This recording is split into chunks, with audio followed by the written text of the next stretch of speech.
Bonjour à tous et bienvenue sur Big Boy Perche, toujours pour vous parler de mes techniques et approches favorites au bord de l'eau. Alors ça y est, j'ai repris les vidéos après 2 mois de repos forcé, comme vous pouvez vous en douter à cause de ma santé. Mais là c'est reparti, je peux toujours pas aller pêcher, mais j'ai assez de force pour pouvoir refaire des vidéos, ce qui me manquait beaucoup quand même. Donc voilà, aujourd'hui le thème de la vidéo ça va être quelque chose qu'on a tous entendu parler en tant que pêcheur, c'est l'activité. Cette fameuse activité que moi j'ai jamais de chance quand je suis au bord de l'eau, l'activité elle est pas là. Voilà, c'est quelque chose que je pense qu'on en a tous entendu parler. Des potes ou des connaissances qui vont à la pêche, ouais j'étais au bord de l'eau, c'était hyper actif, les poissons chassaient, tapaient dans n'importe quelle heure, et quand vous y allez, eh bien le poisson il n'est plus actif du tout, il n'est pas là, il est parti. Bah, en tout cas, moi, de mon expérience, c'est souvent le cas. Bah, c'est 99,9% de mes sessions, il n'y a pas d'activité. Voilà, moi, je suis un pêcheur où il n'y a pas d'activité. Quand je vais au bord de l'eau, le poisson, il n'est pas actif. Peu actif ou en phase de dépression profonde. Mais cette fameuse activité que j'entends tant parler, je l'ai rencontrée. C'est vrai, mais je pense que je peux le compter sur les 10 doigts de ma main en 30 ans de pêche. Ouais, 35 ans de pêche. Voilà, donc j'ai eu peu de chance. Peut-être que je suis un pêcheur pas chanceux en final. C'est peut-être ça. Ou un pêcheur qui se voile pas la face. Et voilà, je voulais savoir ce que vous pensez aussi de cette fameuse activité des poissons. Parce qu'elle est chiante, c'est quelque chose qu'on recherche tous. Au final, je pense que c'est la première chose qu'on recherche quand on va à une session de pêche, c'est qu'on espère qu'il y a de l'activité. Cette fameuse activité, on peut pas, elle n'est pas palpable, mais on veut qu'il y ait de l'action, de l'activité, du poisson qui bouge, du poisson qui chasse, du poisson qui attaque. Chose qui arrive très très rarement. Voilà, où on va avoir un petit créneau d'un poisson qui va être un peu actif, mais ça ne va pas durer longtemps. Et cette activité, en fait, elle n'est pas pareille partout. C'est ça que j'ai pu remarquer au fil des années. C'est que suivant les secteurs qu'on pêche, eh bien, on va avoir les activités vont être différentes. C'est-à-dire que, de ma propre expérience, de ce que j'ai pu remarquer, c'est que plus le plan d'eau, plus la zone de pêche va être grande, plus l'activité va être longue, va durer va durer dans le temps. Et plus le plan d'eau va être petit, plus le secteur que vous allez pêcher va être petit, et plus les phases d'activité vont être plus courtes, plus petites. Mais par contre, plus répétées dans une journée. C'est-à-dire que, pour vous donner l'exemple d'un étang de quelques hectares, on va avoir des phases d'activité d'une demi-heure, c'est-à-dire que pendant 30 minutes, les poissons vont se donner le mot en disant « ouais, on chasse tous, on est tous actifs », et pendant 2 heures après ou 3 heures, ça va être le calme plat. Et dans une demi-heure après, ça va repartir, et ainsi de suite. Là, c'est un exemple que je vous donne, mais ça peut être... Voilà, l'activité, encore une fois, c'est pas palpable, ça change par rapport à plein de secteurs, plein de choses, plein de facteurs rentrent en compte, mais de ce que j'ai pu remarquer, voilà, sur les petits plans d'eau. Et par contre, sur les grands lacs alpins ou les grands lacs du sud-ouest, eh bien, on va avoir des phases d'activité qui vont durer plus longtemps. Quelquefois, ça va durer sur une semaine. Mais par contre, les phases d'inactivité, pareil, vont être plus longues. C'est-à-dire que ça va pouvoir durer aussi 1 semaine à 2 semaines, où on va avoir une inactivité totale. Et après, pendant 4-5 jours, on va avoir de l'activité. Voilà. Ce que j'ai pu remarquer en tout cas, c'est que plus le secteur est vaste et grand, et plus les phases d'activité sont grandes. Alors, n'hésitez pas à me dire si vous, c'est différent, etc. Mais voilà, de ce que j'ai pu remarquer. Et c'est pour ça que je serai de très mauvais conseils sur cette fameuse phase d'activité, parce que, comme je vous ai dit, je suis en perpétuelle recherche de cette activité que je n'arrive pas forcément à trouver.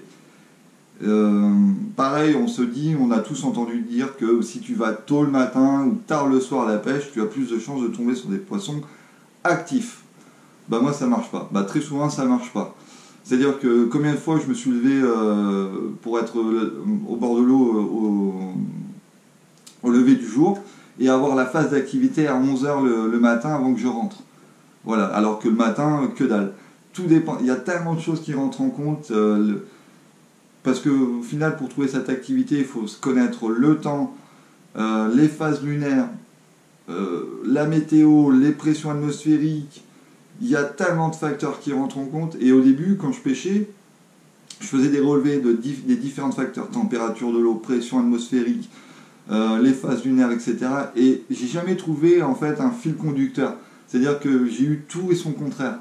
Des fortes pressions avec des fortes chaleurs alors que je vais faire du cendre sous même pas 1 mètre d'eau.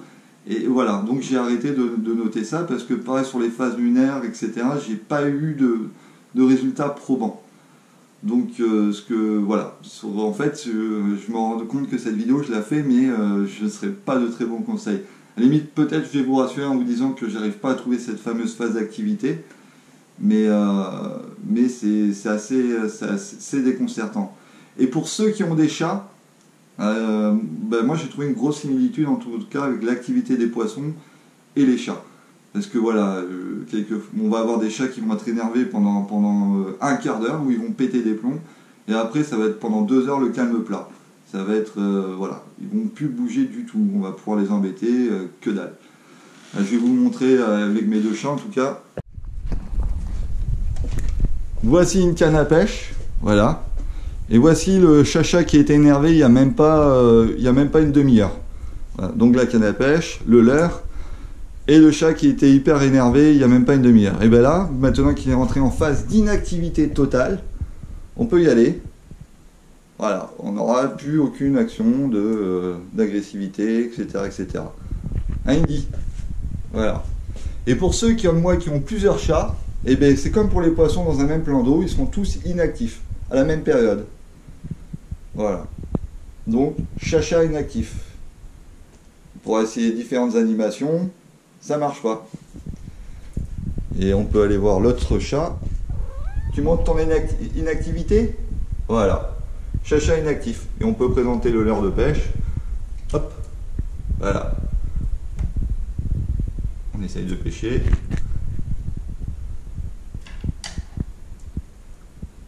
Et ça mord pas. Voilà. Ouais, vous pouvez vous endormir les chats. Donc voilà, désolé pour le petit délire, mais je voulais, depuis le temps que j'y pensais en fait, à cette fameuse similitude avec les chats et les poissons, je voulais les filmer un petit peu. Et pareil, dites-moi si vous aussi vous trouvez qu'il y a une grosse similitude avec vos chats et les poissons. Et je voulais aussi m'excuser d'avance pour le titre de putaclic que j'ai fait sur cette vidéo. Voilà, je voulais tenter. Parce que beaucoup de youtubeurs le font et je me suis dit tiens ça se trouve ça va me faire plus de vues. Alors pour le délire je dis tiens je vais vraiment tenter un titre accrocheur on va dire de putaclic. Donc je tiens à m'excuser énormément, c'est pas trop dans l'état d'esprit Big Boy Perche, mais je me suis dit tiens je vais essayer de mettre des chats et un titre putaclic pour voir si ma vidéo va être encore plus vue. Donc voilà, c'était juste un délire. Et je vous souhaite un très très bon visionnage. Encore une fois, merci pour ceux qui m'ont envoyé des messages pour prendre de mes nouvelles. Merci à tout le monde au final, dans le sens où pour regarder mes vidéos, me poser des questions, bref, à essayer de me motiver à quitter mon lit quand ma santé ne le permet pas. Donc je vous remercie tous et je vous dis à très bientôt pour de nouvelles aventures.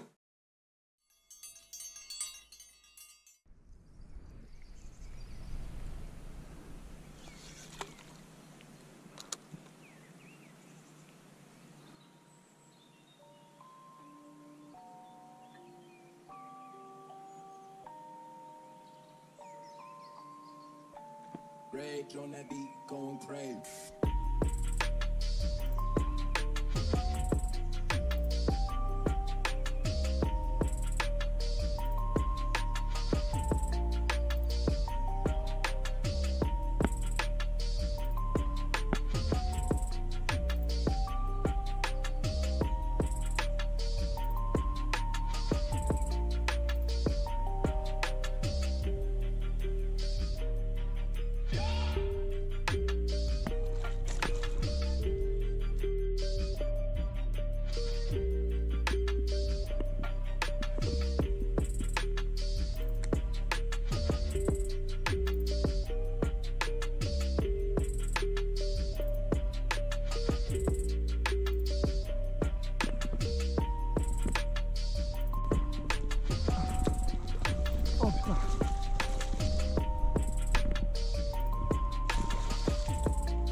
énorme.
You